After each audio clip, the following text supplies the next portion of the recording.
Hello, you're listening to the Eric McKenna Project.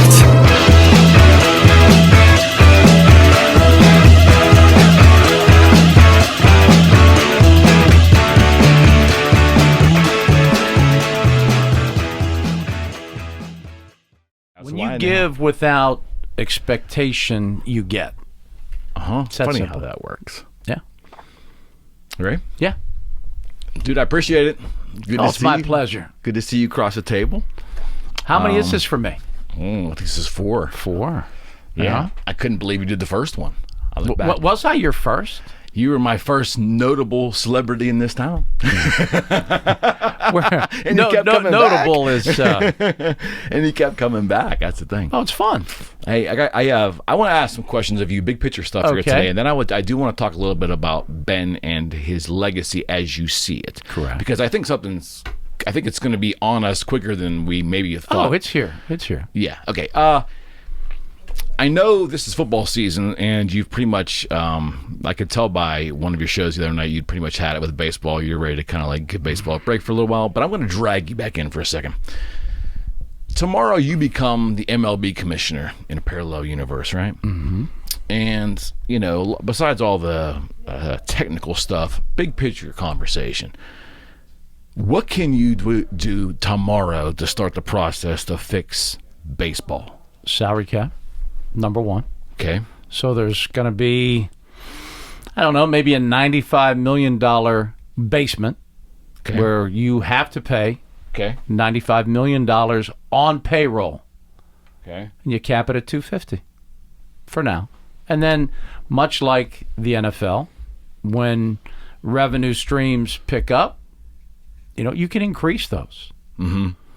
But this uncapped situation is so ridiculous. And I know what Tampa Bay does every year. I mean, they were eliminated, but still, they are an exceptional organization with no fan base, with no ballpark, with no real interest. They do it in like a vacuum, which is bizarre, but their baseball people are so ahead of the curve, it's ridiculous. And they do it on a very low budget.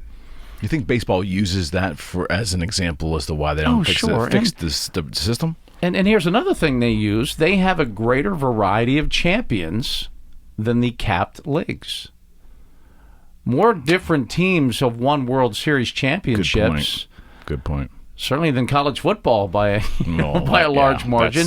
But they do better than both the NHL, the NBA, and the NFL. Yeah, parity in the NFL was Rozell's goal, right? Correct. In the 80s, is that correct? Yeah, I mean, now we have 17 games, but he wanted everyone to be close to 8-8 every year, which is mediocre. Yeah, that's mediocrity. Right. Yeah, and the idea was that was going to draw more fans throughout different cities. How can that possibly work? Is the product that strong that he was banking on the products that strong? Well, I don't think the outcome doesn't matter. I don't think he had the vision of fantasy football. I don't think he had the vision of the sports betting explosion. I don't think any of us saw that coming. I mean, I really thought it was going to be a long time before, you know, it was anywhere other than Vegas and Atlantic City. But, you know, now that we have phones and we have everything right at our fingertips, everything is at our fingertips. And now, if you don't relate, whatever it is, and I'm sure, you know, in your real estate realm, if I can't look for a house on my phone, I'm not going to look for a house. Not at all. That's for everything. Anything. The web, period. Correct. You know, it's the delivery service for news and everything else. But the gambling thing's a whole nother ballgame. And yeah, Rozelle couldn't have foreseen that. I wanted to go there with you too. Might as well do it now. So legalized gambling for sports has been available for 2 years now? Yeah, well, I mean, there's like a domino effect. I mean, like, what do you mean? Like Pennsylvania got it, and then, you know, other states are in the market for it. Okay. We got it. I mean, Pennsylvania, we're so backwards. I mean, we can't even buy a bottle of booze in the grocery store, for heaven's sakes. I mean, the first thing you do, you go to the beach, you go to the grocery store, you get the beer and the booze for the week along with the food for the week. Right. But here you have to go to 3 different stores. Right. Which is, you can get no beer and wine now at Giant Eagle and other things like that. But we are pretty prehistoric. Yeah, we're archaic. In a lot of ways. We're archaic. embarrassingly bad. And it's all because of the union nonsense with the state stores. One of my favorite Americans, and I'm glad he's made a full and speedy recovery, Tom Ridge, recovered from a stroke. But I remember I was still doing news back in the day, and I got to sit with him in his office in Harrisburg, which was a really cool moment for me because I'm a big fan of his. And his and back up for a second. He was the governor of PA, and then he was assigned by Bush after 9/11 to be Homeland Security. That's right. First director of Homeland Security, which hurt us as a Commonwealth badly. Took him away from us. Tremendous. Yeah. Right. But he was going to end the state store nonsense. Okay. And I thought he was a powerful enough man and figure. Obviously, if you're the first director of Homeland Security, you're a pretty big deal. He couldn't touch the nonsense that we have in this state. The power of the union. Yeah. Just couldn't touch it. Yeah, state employees union. Wow. He gave up. Wow. Think about that. Yeah, that says something. And then, during the pandemic, the brilliance of our Commonwealth, we shut them down. They weren't essential. So, I mean, I know you're off the sauce completely. I am not. And that's kind of my therapy in a lot of ways. I do it safely, I do it responsibly, but I do it. I get it. And I get it. It was so funny. I made a combination. It was a gorgeous day. And my lovely wife, Shelley, and I said, we're going to go to Cooper's Rock in West Virginia. Okay. And this is twofold. It's a gorgeous trip. And we're going to hike, and we're going to enjoy the day. Yeah. And we're going to get some supplies on the way back. So, West Virginia was getting their shelves emptied by Pennsylvania residents. Absolutely. So that very day, and we're at Cooper's Rock on a hike, and this family goes by and like, I feel bad for those poor SOBs from Pennsylvania drove all the way down here. We're shutting them off. They're out. If you have a Pennsylvania license, you can't get served here. They can do that? They did it. And I'm like, what? Wow. But it was only the adjoining counties, the abutted counties to Pennsylvania. So I went into the one, and of course, I was like, trying to tell them, I'm like, I'm going to get this figured out, okay? Just follow my lead, please. So I go into I think they're called ABC stores in that area. That's good. And I said, I know you're not going to serve me because I'm from Pennsylvania unless you would like take, some sort of pity on me. Right. Because I'm obviously a desperate man. And she said, I'm really sorry. I said, no, I saw the news. It came down.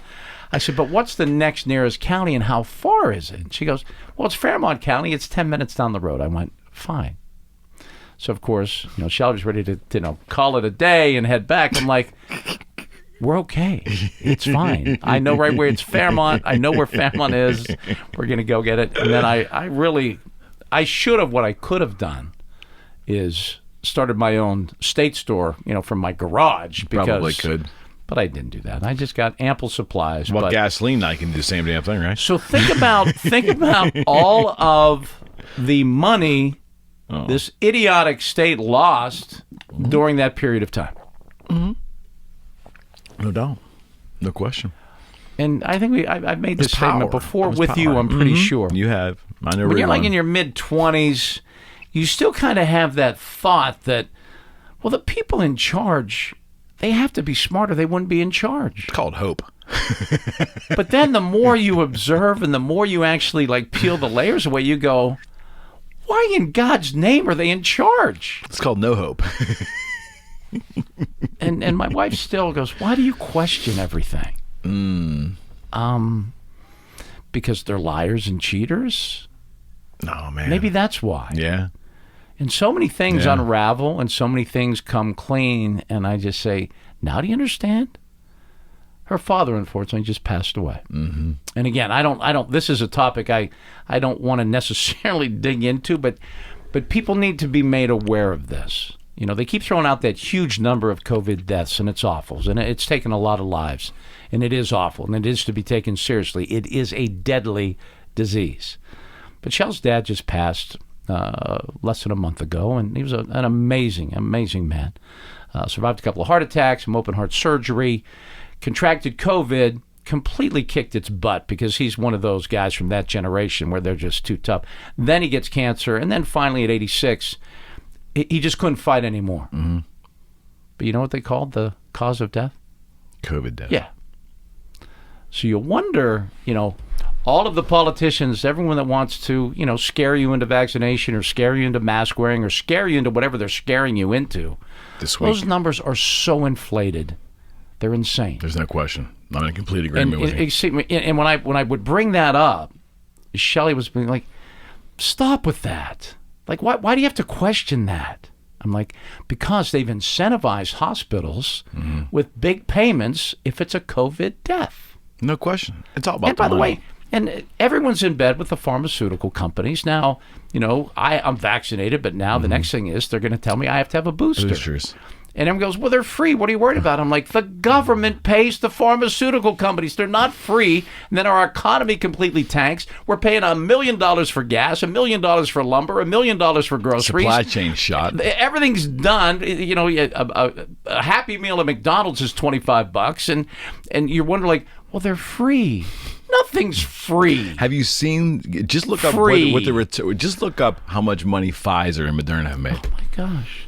And where's Fauci with those two companies? Is he on their board? Well, yeah. Is he on their board? Of course he is. Of course he is. The majority of the major players with Pfizer, you know where they're from? They're from China. Go figure. Fascinating. It's not fascinating. It's just all obvious that people just won't acknowledge. And if you even mention it or bring it up, you're labeled. Yeah. You're labeled. Wait, you're just, why are you such a contrarian? You can't question anymore. No, you have to question. You absolutely do. Because so much of what we were told has now just either the onions unpeeled in front of our eyes. Correct. Or the narrative continues to change. Like, I can remember 6-8 months ago, it was unthinkable that there would be a mandate for vaccinations. Correct. For employment or for public events. We're not going to do this. We're not going to do this. Oh, we're going to do this. It changed on a dime. And how can... On a dime. Well, and here's the part that makes me a little bit... Well, no, a lot of things make me crazy. If you're vaccinated, you're supposedly protected. But now they were pushing this mask thing. And people still do. I mean, they're really crazy about that stuff. Yeah, there's no question. And what we need to develop, which is obvious, is the herd immunity. Yep. And... all you do if you don't, like if you lived in, remember the movie, was it John Travolta, was it The Boy in the Bubble? If you live in the bubble, you will have no immunities to protect you from anything. Of course not. I mean, the way I grew up and the way we went out and did stuff, there's nothing that's really going to get me. I mean, go swim in the Mon. In the dirt, man. Go swim in the Mon and nothing's going to hurt you. For the love. But we have taken away all of our strength in all areas, including in our own bodies. Wear a mask all the time. Be 6 feet apart. And then we have, college football's back, which I love. They show, there's 110,000 people at Beaver Stadium for a Penn State game, and then there's the Rolling Stones concert, and everyone's there. And then we're still keeping our kids in school, 8 years old, with masks on 6 feet apart. Yeah, it makes no sense whatsoever. But we allow that to happen. We're sheep. And it's because most people have that, well, don't question it. Right. No, get the masks off the kids. Oh, that should have happened a long time ago. Yeah, like they had this. They have the strongest immune systems. Yeah, they do. But here we are, because of the nature of being helicopter parents and this whole thing about overprotection. It's exacerbated right there in the mask wearing. Right. And you have people.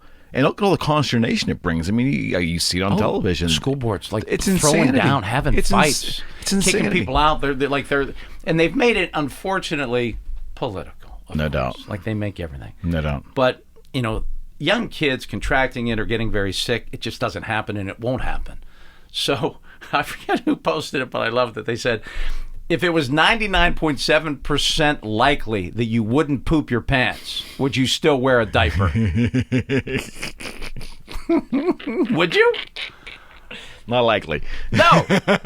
So why make these kids wear a mask? It's 99.7% that they're not going to get sick or get seriously impaired by this illness. When you look at this whole thing, and I'm not saying that you've figured out exactly where it all stems from, but the more you look at it all, it really kind of seems intentional. Oh, it was so intentional. Doesn't it? Like from the beginning? One thing that I go back to is this Harvard professor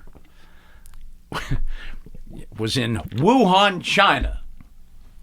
An epidemiologist in Wuhan, China, and the Chinese government was paying him several $1 million a year for 4 years. Mm-hmm. No and suspicion then Harvard there. fired him. Yeah, no suspicion there. Those are all no conspiracy there. Fact. You can fact check that. Mm-hmm. And I read too much and I dig too deep into stuff, but I'm a truth seeker, always have. Mm-hmm. And now we live in a world, and this is the most disturbing thing because it's so prevalent now. No one wants to find the truth. They want to support their narrative. They want to support their beliefs. Die on that hill. So I call everything the Warren Commission. The Warren Commission, of course, was responsible for the investigation of the JFK assassination. Yep. And I'm in 10th grade at Churchill Area High School, and the great Sarah Wecht comes to our high school and does this amazing presentation. The Warren Commission set with a conclusion. Lee Harvey Oswald worked alone, and they were going to prove it no matter what. Right. Right. So now that's where we stand. Came. Yeah, and it's the magic bullet and all these other things. And then, of course, Lee Harvey Oswald, where's he? He's dead. By who? Well, he's shot by Jay Ruby. Why? You know, he's a guy. That's convenient. It was just convenient that he had terminal cancer. A lot of people don't realize that. So he said, just let him. Yeah, he has. You know, he's law enforcement. He'll have a gun. He'll shoot him. Boom. No one. I mean, everyone's gone. The fix was in, Paul. It's all gone. And my favorite theory is, and you know, that JFK movie didn't quite cut it for me. Too many loose ends, but it seems to me that there was a CIA organized crime, because they were coming hard after organized crime. Right. And organized the crime. Kennedy brothers were. Organized crime, yeah. You know, meanwhile, Joe Kennedy, that established the wealth, he was a bootlegger, but let's not get involved in that. And Ted Kennedy, God bless him, he was in charge of the ethics committee. He killed a woman. But again, none of those things really. Yeah. Well, why would we get too deep into that stuff? Little fender bender. Left her in Chappaquiddick Creek. I mean, for heaven's sake, fender bender. Put him in charge of the ethics committee. He wouldn't do anything untoward, would he? That's what we do. It's just a very, I think, we're in a slump as a country. Like we're down. Have you seen was it called Newsroom? Newsroom. I remember that with show. Jeff Daniels. Oh yeah. I that presentation. I sometimes just cue that up. He was like the main. That's fantastic. He was like the main anchor of a network news operation, and they're at this college campus, and they're having this big, huge presentation. It's fantastic. And you know, they're saying, well, what makes this? You know, he even called her out. He goes, like, I need to answer to a little sorority girl. You know, like, what's your biggest concern? Your curl of your hair? Like, I mean, completely. You know, but the whole point was, what makes America the greatest country in the world? And he goes, we're not. Yep. And it's just like this hush. We're not. He proceeds We to tell used you to why. be. And then the litany. Everybody needs to Google that. I think it's called The Newsroom. Jeff Daniels. Why? About 10 years old, right? About 10. Oh yeah, it would be 15 that. years old. Why we're not the greatest country in the world anymore, and that's hard for me to say. I love this country. I do. I love America. We're not very good anymore, at all, and we're actually we're on a deep slide as a country. I'll drag you there on this. I'll drag you there. I agree, and I'll tell you something. I lost my dad a couple years ago, as you know, on dementia. If my father, a vet, my proud vet, if my father would have seen us leave citizens in Afghanistan and then, as a country, make excuses or play it off as just a procedural thing, I think he would have lost his mind. I'm glad he didn't see that. And we asked the Taliban for help. I thought I was in a bizarro world. Everything was reversed. They were the Allies, right? They were. We lost 13 Marines that day. I know. All something that was planned and then just completely destroyed. I'm equal opportunity offender. That's why we love you, Paul. I would absolutely love the Libertarian Party to emerge from all of this and be a strong, viable third party, which as long as there's not term limits and there's lobbyists, it's not going to happen. I realize that. No. I'm not Don Quixote. I don't Right. fight windmills. I don't believe in fairy tales. But imagine under Trump's watch, if anything like that would have happened, the absolute. And by the way, Biden hasn't answered one question from the press. He doesn't even do press. I mean, I'm not a big Donald Trump fan by any stretch of anyone's imagination. Neither am I. We've gone from really bad to worse.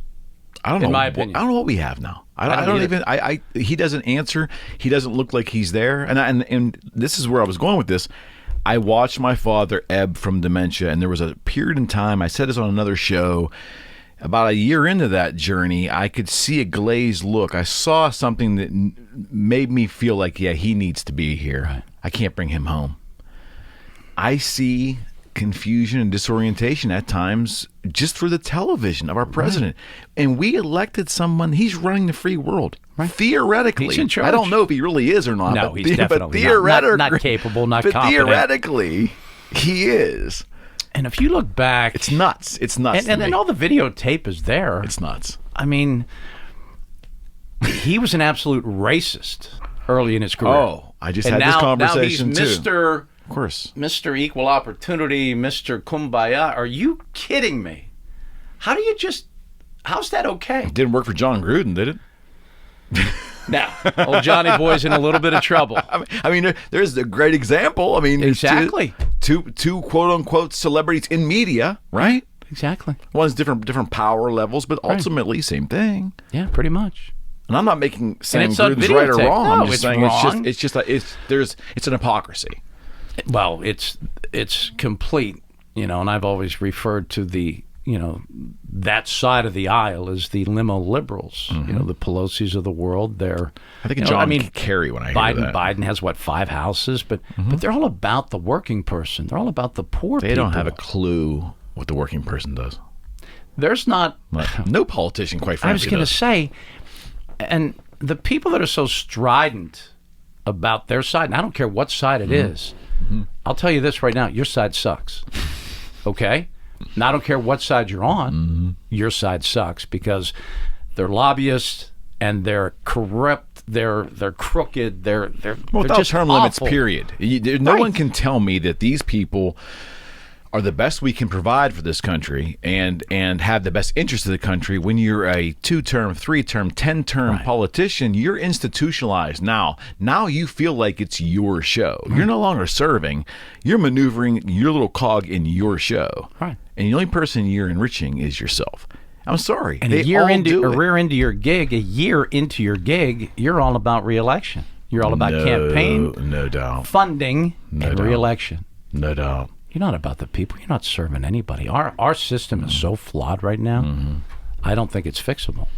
Well, and I always said shame on the Republicans, too. We knew that the Democrats would never go for term limits. It's fundamentally against what they believe in their platform. They'll even say it. Correct. Republicans state that they're for term limits, right? But obviously... Not on my term. They've had power at some points in time. It's like right now you and I could easily say, we don't want to live to be 100. Tell me that when you're 99. So they want term limits until their term limit is up. They want term limits for the next guy. Right. Not We're grandfathered in. Right. But for the next guy, he shouldn't get that. No. Oh, hell no. And that's the way that works. Oh, hell no. Yeah, and that's where, but that's where I think, like today, there was, I think it was Nancy Pelosi made a comment, something that scolding the media that they were not appropriately selling the Biden $3 trillion infrastructure bill. They weren't selling it. She actually That's said their this. job. Right. Supposedly, I didn't know that. I learned that today. I learned something today. Well, I mean, media that is exactly how they're operating. Okay. Like it's their job to support that free press, right? The free press. There's no one seeking the truth. Fox That's News doesn't want the truth. Oh, hell no. So please, no. people want to label me. No. People want to label me. Of course they do. You can't. You can't. You cannot. Because I will call it, just like I do with sports, I'm objective. Like I am with my kids. I'm objective. I want the truth. I will seek the truth. Period. And who's doing that now? Well, everything's Is there editorialized. anyone out there that gives a flying you-know-what about the truth? Mm-hmm.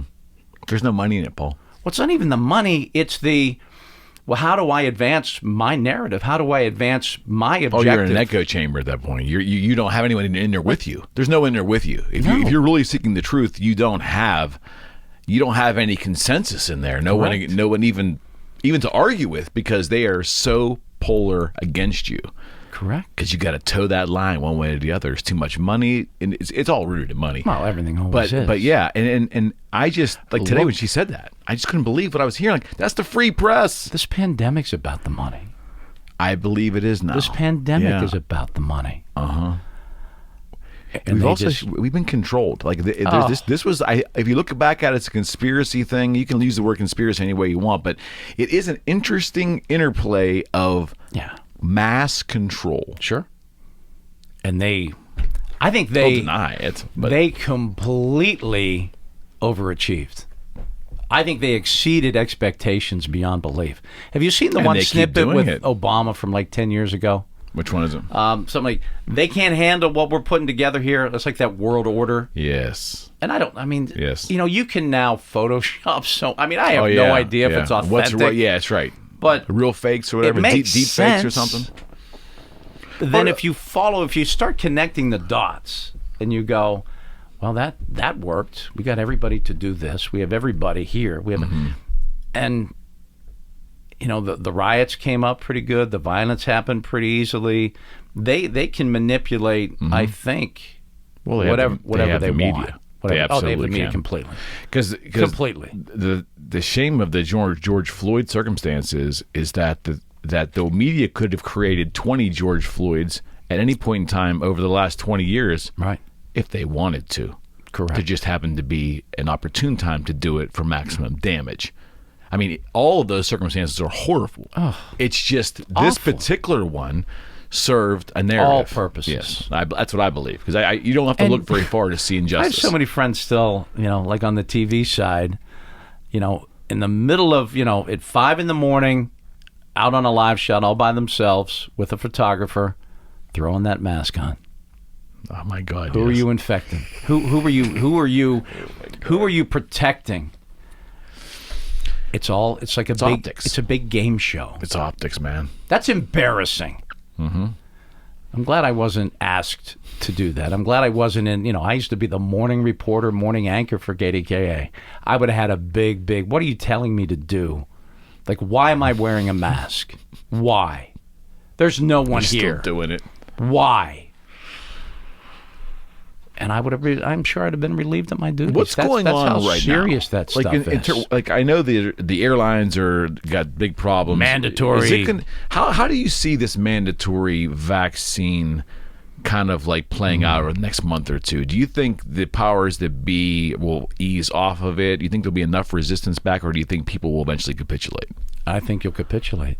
Sadly, I knew that Pittsburgh police officer a little bit that recently passed this past weekend. 47, healthy, strong guy. I'm not sure what his reasoning was, but not vaccinated, and COVID killed him. Yeah. Here's the part that you need. And some of the people, and of course the media made a big deal of it, a lot of those anti-vaxxers, those strident non-maskers, non-vaxxers, are now dead due to COVID. So wake up and realize the vaccination, much like the polio vaccination and others, I think it's a man-made virus, and I think it was absolutely perpetuated and thrust upon us intentionally. No doubt. I don't think someone ate a bat and all of a sudden this happened. The fact that you can believe that, okay, all right. But think about most you people. Ate a bat? Most people did believe that. Of course wet they did. Markets, right? In a wet market. That was in there. That caused this freaking international, worldwide pandemic. Someone bit a bat. Okay. You have swampland in Florida you'd like to unload, right? But don't be silly enough to not understand that it's deadly. No question. If not fought with a vaccine against. Yeah. And then all these, everyone's now like an expert on everything. Well, it's not actually a vaccine. It's a this, it's a that. I know this. those that are vaccinated that contract it usually don't die. The people that are dying are unvaccinated. And that's why I got my Period. vaccine. Me That too. exact reason. And I That's didn't want to wear a exact damn reason. mask. Exactly right. I wanted to return Now to they work. want me to again. Yeah, of course. Well, that's for other reasons. Oh my God. They want me to wear one for the same reason as you. They don't want to look at our faces. Come on now. I am kind of confused though. Like, are we wearing the mask to protect others, or are we wearing the mask to protect ourselves? We're wearing our mask to be controlled. Well, that's fine. Because Yeah. originally, I know you were. What's the being narrative though? What's their narrative? Well, they I'm can't even. confused. The maskers can't even answer that Well, because you say, "Wait, I'm exactly. vaccinated. Why am I wearing a mask? That's I'm my protected." point. That's my point. Well, you can still, but I'm protected. See that blows the maskers' minds because there's no reason to wear a mask if you're vaccinated. Period. Stop. Mm-hmm. Don't come at me with the mask when I'm vaccinated. Just That's don't. how I think. But they keep doing it. You ran out of that one. That one, that's like when you tell lies, Mm-hmm. and then you have to tell another lie, and then you have to tell another lie. All of a sudden, the lies don't Well, work. that's where Fauci Or you finds- kind of forget what you say, or Fauci finds you have himself to, there you now. have to like retract what you said. Yeah. Well, no, we meant that it would be better with the vaccination, but we still would like you to wear. No, ain't happening. Sorry.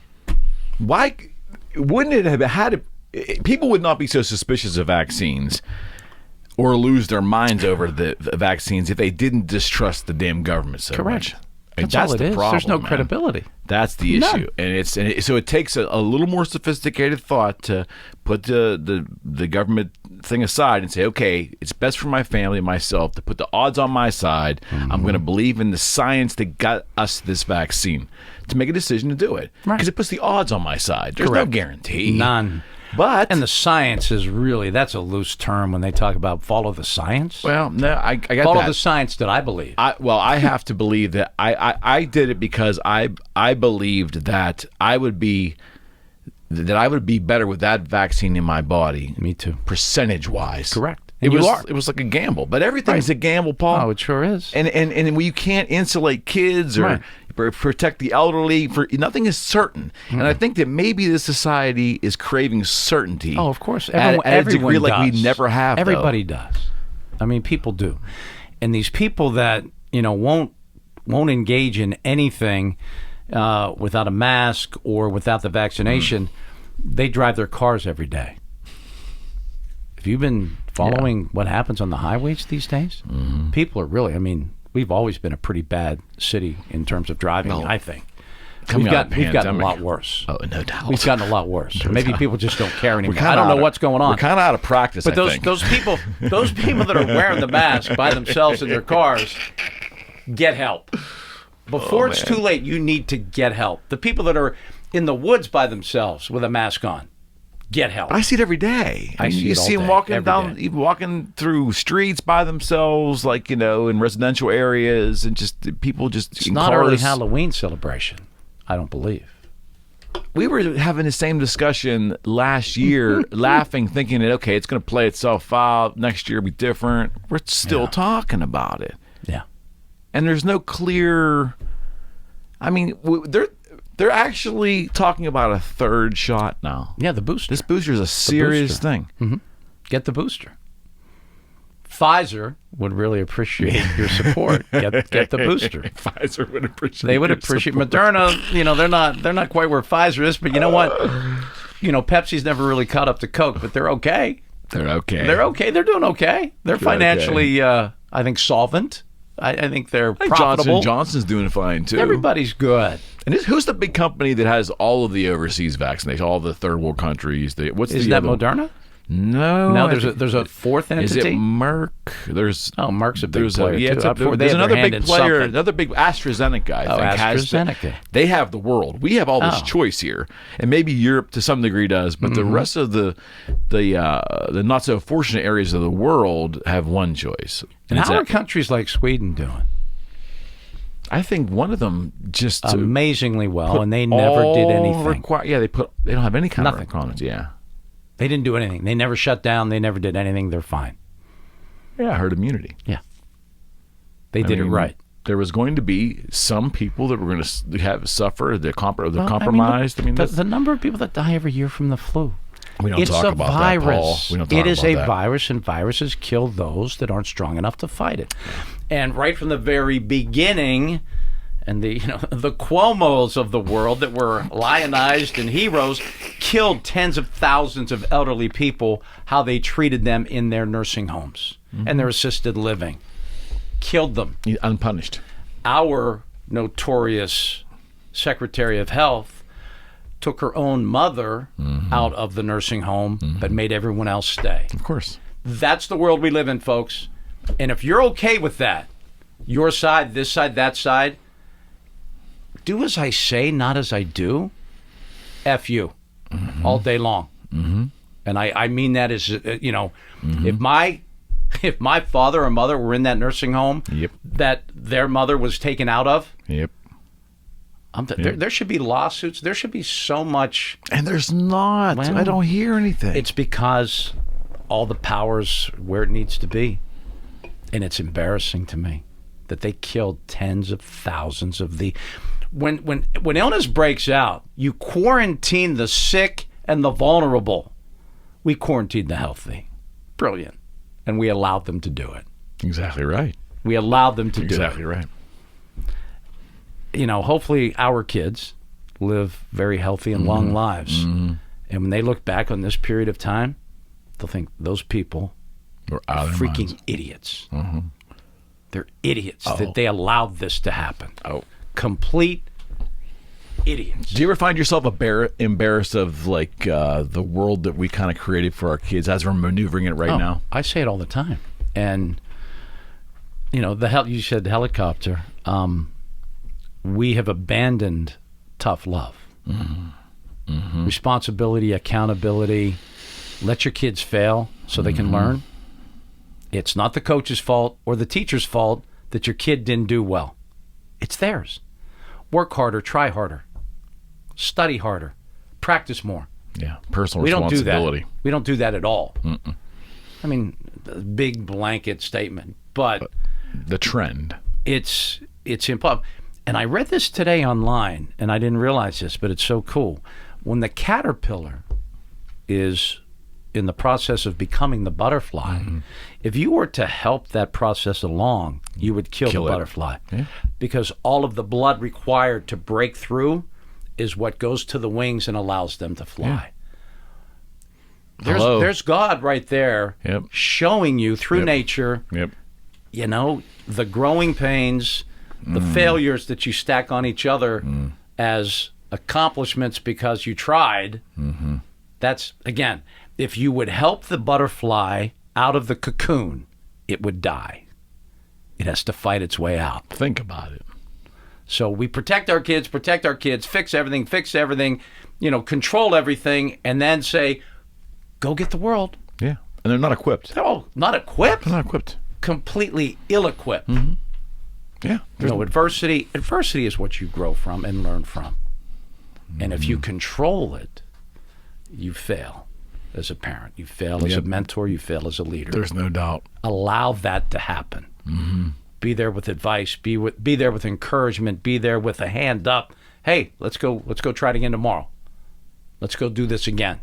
But you don't fix it. You've interviewed a lot of coaches throughout your career, and I would be interested if you had time to reflect ever, just conversations either on the record or off, the differences in coaching today as opposed to 2000 and then maybe 1980. Take 20-year chunks there. Well, it's got to be completely different. I say it all the time. And there's college football coaches are still coaches because it's not a democracy.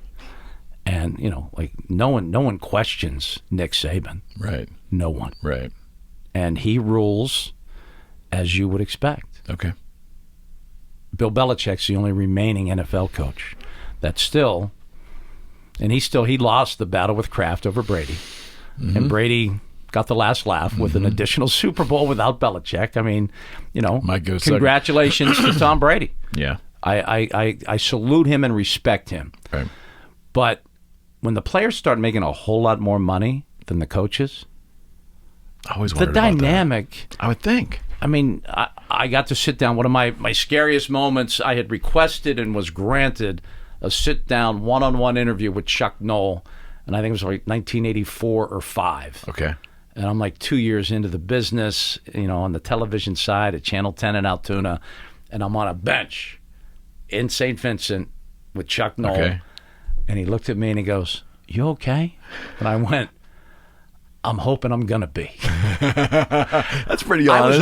I was almost shaken. That's pretty honest. I mean, I was, and I was so prepared in terms of the questions and the subject matter, and I understand the game of football, and I had already covered Joe Paterno through college. So, I mean, that's a pretty big deal, too. No doubt. We used to sit at a table like this once a week with Paterno before the satellite coverage began. There were 7 of us. Wow. And I wrote for the student paper. And I had him one time, him doing this. Because I asked a question he didn't like. That was cool. Very cool. I mean, I didn't Very care. cool. But I liked it, actually. But those guys, they were in charge. 100%. There weren't many guys labeled in those days as players, coaches. Okay. And I even think that Mike Tomlin and how he's handled Ben, it's been a rough go, obviously. The collapse last year, just awful. But he also witnessed Aaron Rodgers decide that he didn't want Mike McCarthy as his coach anymore. And he saw how that worked out. Okay. Got it. Mike's gone. Yeah, right on. You got to go. Right on. So that, to me, sums up where we stand with coaching.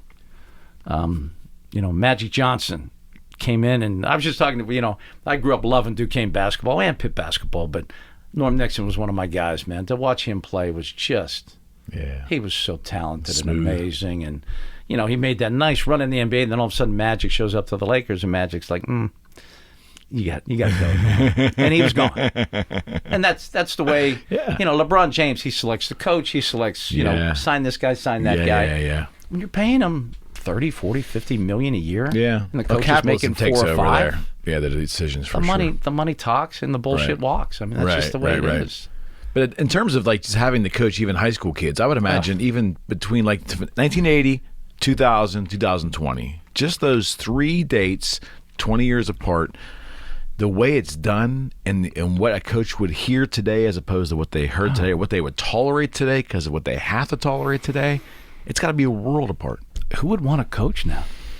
Good question. I mean, there's still some great ones out there, but I mean, I don't know if you're familiar at all with the the Eric Gasparovich situation at Pine Richland. Well, yeah, the school board decided, the superintendent decided we didn't want to be a football school. All Eric did in his 5 years at Pine Richland was win 5, and again, I know. 5 WPIL titles and 2 state titles. Okay. Who does that and gets fired? He was too good. Well, he made it a football school, so the superintendent. They made up some trumped up, harassment or bullying going on. No, it wasn't. It just doesn't. It doesn't. So hopefully, and this is I don't even care if this. It doesn't matter. I hate school boards. I think they're ridiculous in so many ways. I've seen them operate so underhandedly. Well, they have more power than typical town councils do. They're just awful. And there's no reason for them. I mean, so many of them are uneducated people, and they're on the school board. There we go. You like hypocrisy? It's true. It is. I mean, my hometown's a great example over the years. So, hopefully, I mean, there was an outrage, but the school board won. The school board won, and Eric stepped down, and he's now volunteering at Pitt, and he's staying active. He has a freshman son. That's going to be a really good quarterback, and I know he really wants to coach him. And I'm hopeful that they have basically unseated the current Pine Richland School Board. It's just terrible. And they'll probably run the superintendent out because of this horrible act of insanity. He called it a football school. That's his logic? Well, no, there was bullying and harassment under his watch, which all the assistants and all the people that I've vetted out, all the people that, there's some people that cover high school football a lot closer than I do that said, didn't happen. Got it. Didn't happen. Wow. I trust them. Wow. So if they make that, hopefully next year, Eric's back coaching Pine Richland, and it's a happy ending. Politics. Oh, it's just, I mean, that's not new. I mean, school boards. They're powerful within their community. My high school football coach, who I love dearly, I think my it was my junior year. We lost a couple games, and we didn't have lights, which really kind of sucked, actually, if I think about it. We played Saturday afternoons, and everyone else played Friday night. Yeah. So we were kind of left out of that whole. All of our away games were Friday nights, but our home games were Saturday afternoons. And someone had printed out, fire the coach, with his name, and put it under every windshield of every car during the game. So that's not new. That was 1978 or whatever. Yeah. So I mean, it's always been a tough vocation. But now, with the whole sensitivity and all the things now, the things you can't say, the things you can't do, you just can't do anything. It's just crazy. It's in management and business too. I mean, that's like it's everywhere. I say it all the time. I said I could not have re-entered business 10 years ago, and I had to make a choice for my next vocation. I didn't want that organized structure because I didn't want to always be looking over my shoulder and parsing every single move or what I said. It's hard. How you said it. It's hard, man. That's hard. I mean, it's expecting more than I think the human brain can handle. Correct. I think. Because nobody's perfect. I'm extremely sarcastic. I'm extremely opinionated. You don't say. I'm a little bit fiery with things that upset me, and sometimes I fly off the handle a little bit, and that's not tolerated anymore. No. I mean, you say one thing, you say one wrong thing, and I have like 3 and 4 hours at a clip with a live microphone. I've really, learned to control myself. So is it a different mental process? Is it a different mental process? It is. I just slow everything down. Got it. If sometimes I get a caller or something that is really under my skin a little bit, I don't just react. Plus we have, I think, a 17-second delay. Mm-hmm. I can hit a dump button, thankfully. But it used to be just a very spirited exchange of ideas that was welcome. Mm-hmm. It was an agree to disagree. Uh-huh. And we can still do that in sports, I think, to a degree. I think that still happens a good bit, which I love. I would hope. We can't do it in any other realm right now. We can't agree to disagree. If you disagree with me, I hate you. Yeah. That's so true. What? That's so true. I mean, I have so many people that I'm still very dear friends with that could not be more diametrically opposed to my belief system. Sure. But they're nice people and they're friends. Sure. And this is what I think the media, the politicians, and everyone else want. They want the division. That keeps them in power. Their goal is to divide and conquer. Mm-hmm. Because when you get these people together that are supposedly... Who did the commercial? Oh, my gosh, I'm so angry right now. Might have been Heineken. I'd like to have a beer with this person. Have you seen that? Yeah, I did. It's multifaceted. It's like It's 5 minutes long. Yeah, did you watch it? Yes, I did. Yeah, so but there's not enough attention span, Paul. People won't watch it. But I want to explain the premise. They put people together like pro-life, pro-choice. It's diverse. It's diverse. And they would just put two people together, and then they would say, just start having a conversation. Like, where are you from? What? And they all, they got along like very well. Like something that they would want to. And then the moderator comes in and says, "Do you realize that person's pro-choice and you're pro-life?" And it's like, well, they seem like they're not a whore. Yeah, that's the whole point. We are so much more alike than we are different. Of course. We're people. We're human beings. But how do we get so far out like this? We really are. I mean, it's this. Yeah. It's social media. Yeah. Where now everyone thinks and believes their opinion on everything needs to be expressed, respected, and agreed with. My opinion on Twitter has to be expressed on every issue. I'm going to express my opinion. You need to read it. And you need to agree with it, or I hate you. Yeah, that's where we live. We think that our opinion is all opinions and are just as valid. Validated by likes and everything else, or clicks. It's just no one cares. And the beauty of this is, and I had a friend that went through a horrific thing, and he had nothing to do with any of it, and he couldn't put this down to see all the heat and all the anger toward him. And I said, if you don't read it, it really doesn't exist. Yeah. And that took him It worked. years. He figured it out. He's a work in progress. But please, anyone that would watch That's this, not reality, Paul. it is reality. This is not reality. No, that's not reality. But we are living in this virtual world as we've got two separate realities now. Right. You know? And I'm really now so disgusted, just so disgusted with what is portrayed and what's real. Mm-hmm. I'm really to the point where I want to start calling people out. Mm-hmm. You know, holding the babies, holding the kids. Look at us. Look at us. Looking like, are you effing kidding me?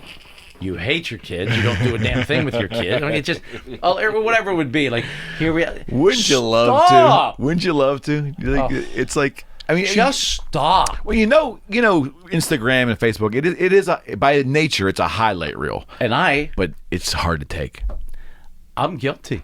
We all are. I dive All in. of Believe me, us. I'm not. All of us I'm are. being very hypocritical right now. All of us are. I mean, I do a big deal. My daughter just had her 25th birthday, so I did the post of her as a child. You know, What's wrong we with love that? There's nothing wrong with that. Okay.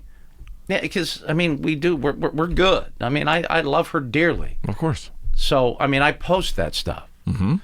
I don't post anything that's not real. I Right. don't. I just Right. don't. I Right. post, hey, I'm doing a show, and I put a little picture. I'm doing a show with Dawn Dickerson. Isn't that social Here's media doing it. used That's- right? I think so. Yeah. Yeah, But- of course. What I don't like is if I get somewhere, I go somewhere. Stop. We have to take a picture. Oh. Stop. Have to.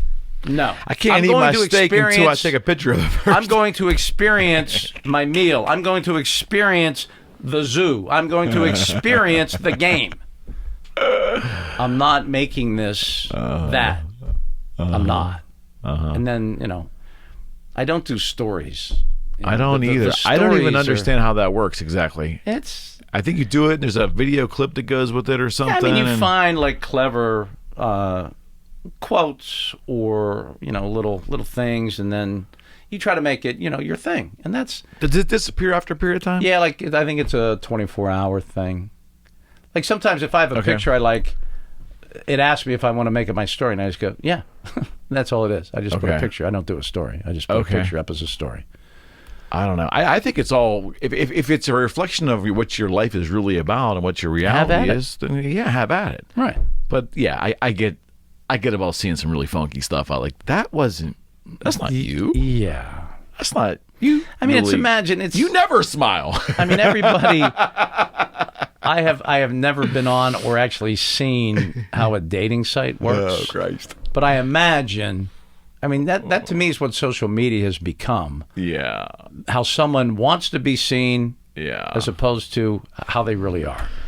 So I couldn't imagine if I think so. unfortunately would be in that situation, and you see this amazing potential partner, and then you show up and you're like, what happened to the person that was on that video? Where's that person? That's a good representation of life in general. Right. Like it's the filter thing cracks me up. Period. That's a Oh my whole other gosh, yeah, discussion. The that's- filter thing's just insane. Well, I mean, you like see the it's one totally now. insane. I've seen the ad on Instagram where you can now, like, you have say if you and I are in a picture together, Yeah. at this beautiful place, Yeah. but Yeah. I don't want you in it. I can just X you out of it. I can just like. But that's a It's so distortion of crazy. reality in It's a so- way. You know what I it's mean? re- Like I can't believe that's okay. Right. I mean, that's almost like a deep fake. Like Right. the deep fake videos they're creating. Like Tom Cruise is being victimized now, or maybe he's doing it willingly. But he apparently Tom Cruise is appearing in video clips on the web. They're so you absolutely think it's him, Right. But he's saying and doing the most outlandish things imaginable. But I don't know what to believe. Right. I don't know. I don't know what's real. That's what I mean. That's a scary, scary element to our lives. That, like even that Obama, I'm not going to swear that that's authentic. might not be- it that, might not talking be. about the world order. It might not It be. seems, but again, it's out there because someone wants us to believe it.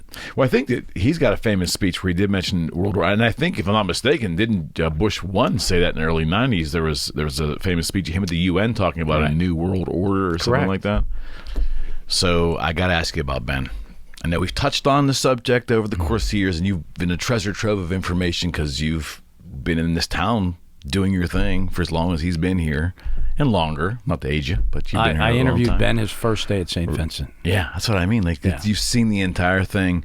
We try not to be too specific on these shows from week to week because everything talk radio Right. goes like Ebb and this. flow, right. But the season's rather interesting. Certainly not what the fans ultimately wanted, and there's probably signs that this may be his last year. It has to be, just physically. Okay.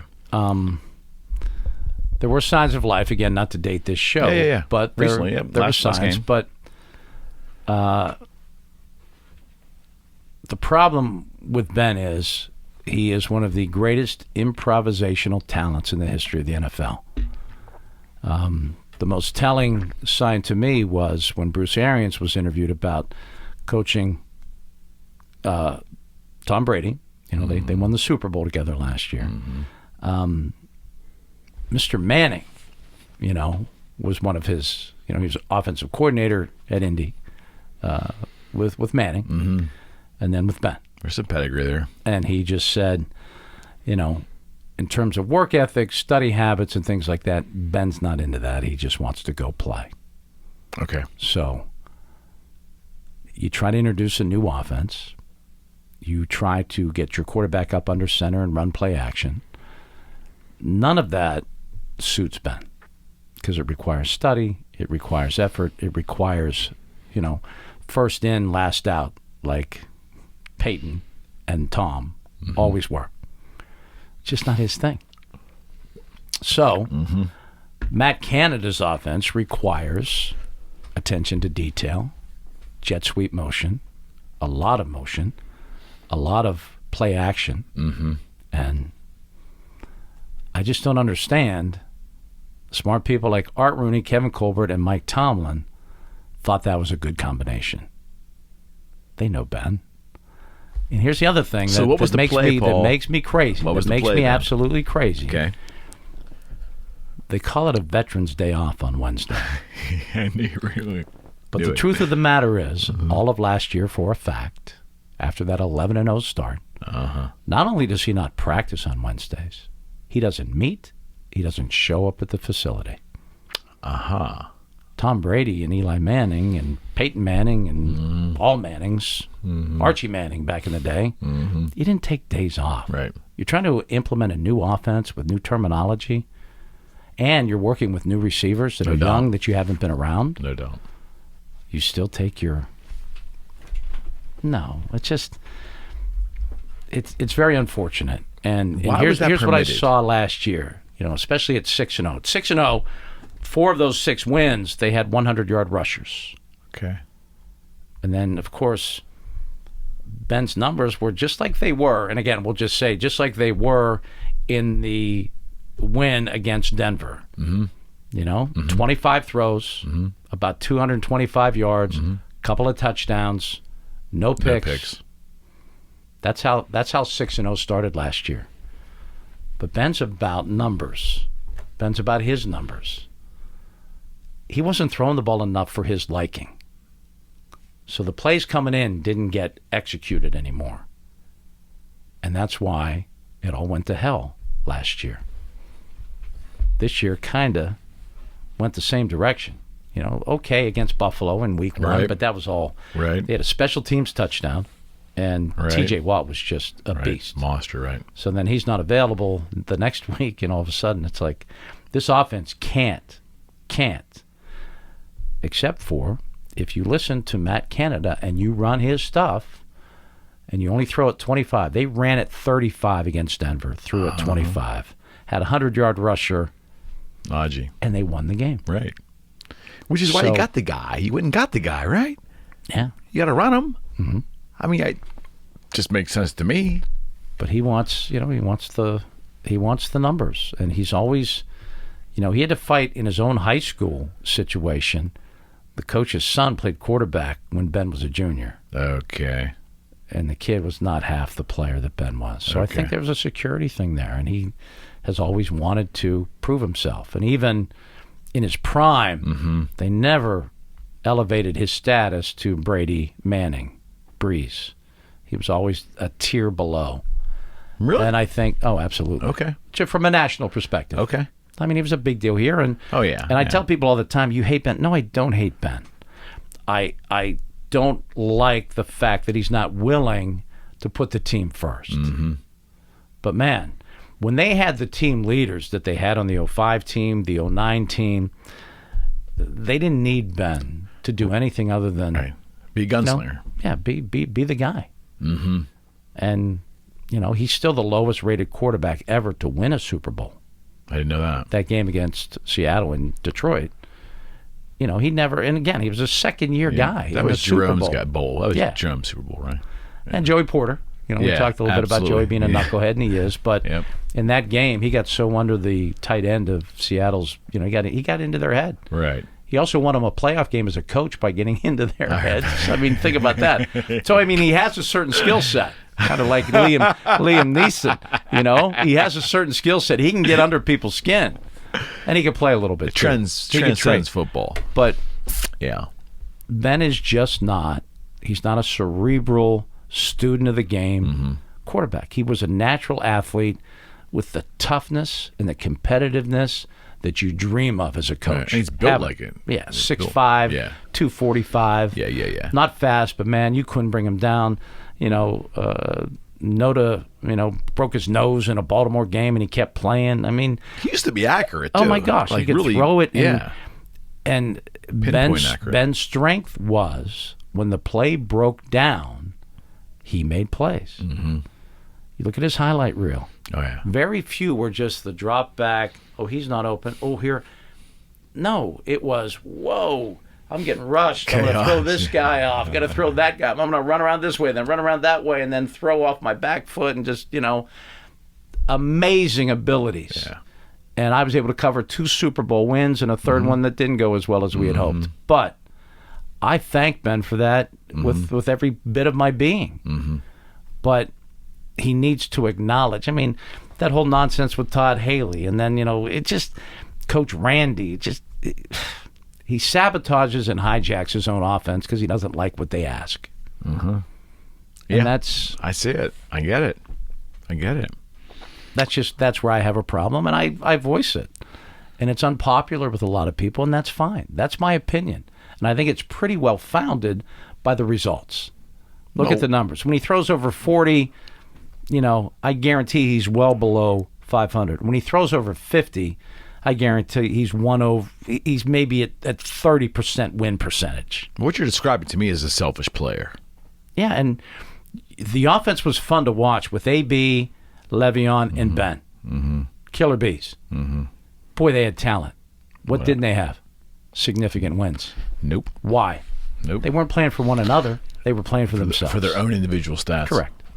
AB would have like a really low output of a game in a big win, a significant win. He'd be miserable. He'd be pouting. Like, just look around and hang out with people that are happy for your success. When people aren't happy genuinely for your success, you don't want to be around them. Right. And be happy for other people's success. Mm-hmm. But you need that for a team. You need, people to want you around. No doubt. If you're not happy for someone else's success, you're not a good human being. Right. Period. Yeah. You're narcissistic and petty, and you're not a good person. If you don't enjoy people you supposedly care about, if you don't enjoy and just revel in their success, reevaluate yourself. Period. Is this a more modern, the concept of a player in football, let's just talk football, really dialing in on their individual stats? That's how they get paid. Yes. Is it more of a modern day circumstance? I remember Eric Dickerson way back in the 80s was, I remember hearing that, like that, but not a lot of players were being described like him. He was very selfish. Eric was about Eric's yardage with the Rams, whether the Rams lost or not. He took a pay cut from SMU to the NFL. That was a pay cut. Significant. That's great. I mean, SMU got the death penalty for a reason. That's great. That's crazy, but that true. That is so great, man. But even, and we all love TJ Watt, and he's a great, great player. Mm-hmm. But he was occasionally asked to drop back in coverage. He would come to the sideline and pout. They don't want to do it. He's not increasing his sack total or strip fumbles, strip sacks. I think now, sad, Paul. I think now he'll be far better because you got $80 million guaranteed. He got paid. Got the payday. But he needed to get those numbers to get that number. Mm-hmm. And baseball, which is kind of your thing, it's even worse. Yeah. I mean, it's an individual game. Yep. But you happen to be on a team. Correct. You all have your own numbers. Correct. You all have a batting average, and now we have all these other numbers with the analytics. But Correct. As a pitcher, you have an ERA. You have that. You all have, as a baseball player, individual numbers. Mm-hmm. So that's even a tougher situation. I would imagine. You're asking your number 2 hitter to bunt the runner over to. No, I'm not giving myself up. I'm not going to get paid. That's why I love Jay Bell. Jay Bell didn't hesitate to lay down a bunt to move the runner. Take the out, hit the ball to the right side to move the runner to third. Is that why small ball doesn't exist anymore, do you think? I think, yeah, absolutely. That's why baseball sucks right now. It's about launch angle. Well, I mean, so it's hard to hear every at-bat, it's like 70% it's going to be a walk, a strikeout, or a home run. No ball in play. No. No defense. No. It's just awful. These shifts are awful. Yeah, I think baseball sucks. sucks. You don't like the shifts? I don't. Because no one is taking advantage. Like, if you're going to play no one on the left side, I'm going to take a base hit all day long. I don't think they know how.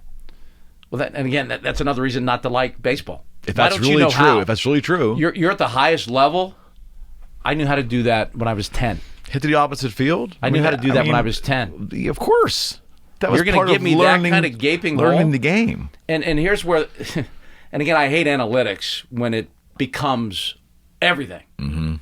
Like, you can't with 2 outs and a runner in scoring position, you can't shift against a seasoned hitter.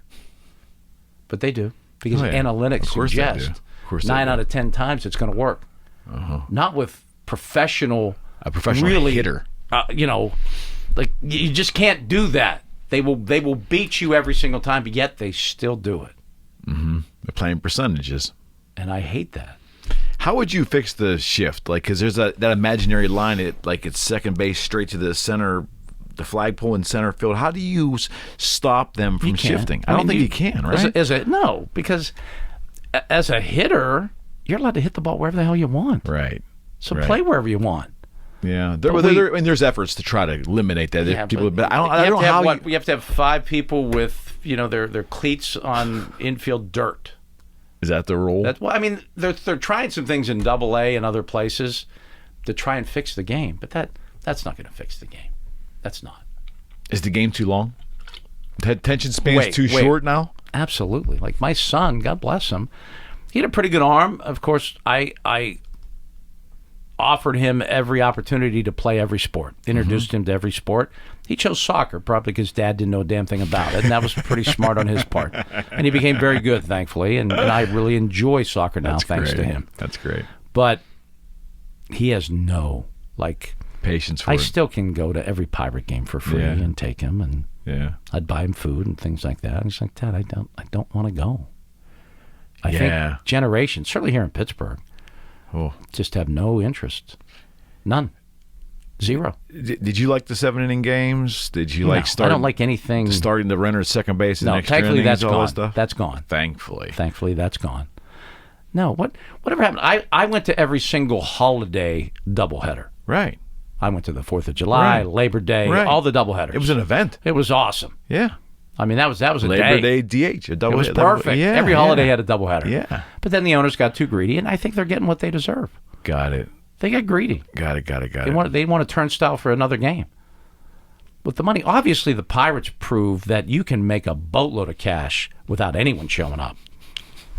No, I'm serious. You're right. They are the absolute... You're right. They are the blueprint for, listen, if you think you coming matters, we would make an attempt to get you to come.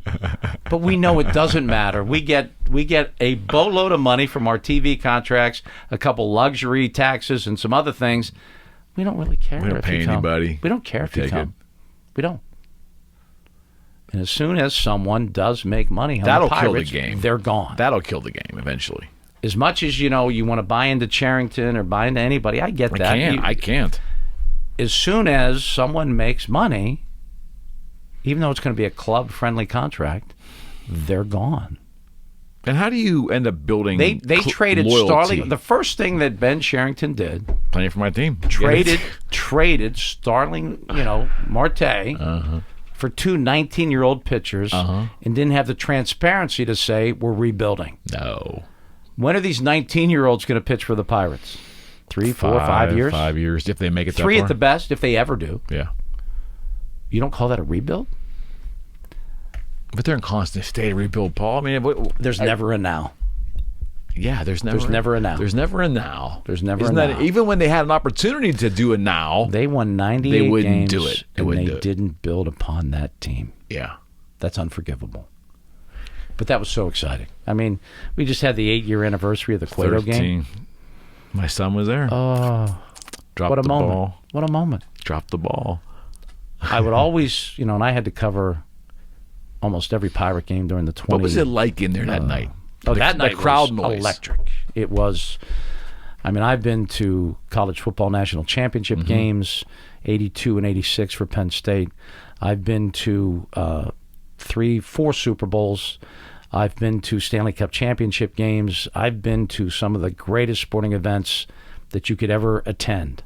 That certainly had every bit the excitement and the electricity of any event I had ever been to. Holy smokes. It was fantastic in every way. And it was happening in PNC Park, a park that I was wondering if it would ever host anything significant. Would they ever host a meaningful game? Right. That's what I would always ask. Right. And I would ask, the powers that be. Is this ballpark, which we all know is amazing, and you lean a little too hard on the significance of the ballpark, which, by the way, you had nothing to do with. Is there ever going to be a significant game hosted here? And we had 3 years of it, 13, 14, and 15. Yeah, It was we did. phenomenal. Loved We every did. second of it. But I don't know. All right, in 2001, when the ballpark opened, we were 13 years away. How many years away are we now? Further? I don't know. I didn't know it was ever going to happen. I had my doubts. There's no core of a team there right now. No. Because you don't have a Brian Hayes is someone that is, I need to see a whole lot more before I'm buying into that. Brian Reynolds was a great ball player. He could play for anybody. There's no pitching, Paul. None. Well, Reynolds won't be 0. It's going to be tight. I mean, are they going to lock him up for 5 years? Probably not. They don't have one draw. If they don't sign him, they don't have one quote-unquote marquee draw. They got nothing. They got no one to put on the photo of the ticket. No bobbleheads. Who's going to be your bobblehead? The Parrot. Yeah. I mean, Parrot's a good one. I don't really know. I mean, they don't have a bobblehead. They're a team without a bobblehead. Think about that. How pathetic is that? And they've been caught several times in the last couple of years with bobbleheads of guys that weren't here anymore. I know. That's a lot of money. I know. Think about that. That's Yeah, embarrassing. That's embarrassing. That's organizationally embarrassing. They don't care. They don't seem to care. So Pittsburgh has a future in baseball, or it does, as long as they keep making money. Your point is that even if there's no fan enthusiasm, as long as the money, Correct. as long as MLB doesn't pull the plug on the city in general, if That's not going to happen. They're not doing anything wrong. And, everyone wants Mark Cuban to buy them. And he just... he's a businessman. He wants to make money. he said, if I would do the exact same thing that Bob Nutting does. Okay. If people are just going to hate me and yell at me, and I put $9 million in my pocket every year, I'm okay with that. I don't care. It's a business decision. Because that's the model. That's what I'll do. Do you believe the people of Pittsburgh would come out and support this team if they actually would show a semblance of consistency and some sort of winning? They proved it. 13, 14, and 15. Attendance was through the roof. Yeah, well over 2 million. Good point. Yeah, I guess I've just They I've absolutely forgotten. I just forgotten it's They been came. a while. And a whole lot more money went into Bob Nutting's pocket. Mm-hmm.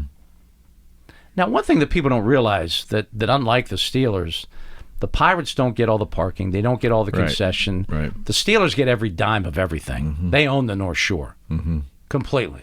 I think the Pirates pay the Steelers for most things. I mean, I think it's a real rigged.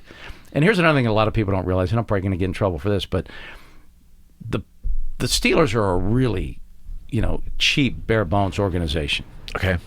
They have the fewest number of coaches and the lowest payroll of coaches in the Didn't know NFL. that. Didn't know that. There's like 62 Rooneys on the payroll. Ah, okay. Well, nepotism And they don't runs have far and deep. But they don't have Jerry Jones money. Yeah. So people are like, what? And they're $11 million under the cap right now. Got it. For Ben's last year, let's send him out a winner. You don't spend to the cap. Got You it. couldn't find a couple O linemen for $6 million or $5 million each. I didn't know they were that far under the cap. $11 million. How come that's not being talked about? I don't know. I mean, I haven't heard that pop up in It's talk funny radio. that the term fanboy gets tossed around a little bit, and something happened. And again, I don't want to date the show, but I'll throw it let's out there. talk about it. The Gruden story broke. Yep. And he got exactly what he deserves. I have He's no out, problem right? with that. He's done. He's done. He resigned. Okay. They had a good team too. But because that story broke, the scheduled interview with Sidney Crosby at halftime of the Monday night game was bumped. Because he had a breaking news story. Okay. The fanboys that cover the Penguins were like, that's an outrage. Why would you do that? Did you flunk News Judgment 101? You have an NFL coach resigning over a very controversial reason during a Monday night game. You're going to talk about hockey? Yep. If someone would have put Sidney Crosby on TV, I would have fired them. Got it. We have to get to this Gruden story and what's going on. Of course. We got to unpack it. What happened? Of course.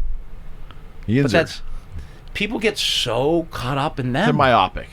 It's all Pittsburgh all the time. Well, it's not even Pittsburgh. It's like it's their guy. Yeah. Their team. Agreed.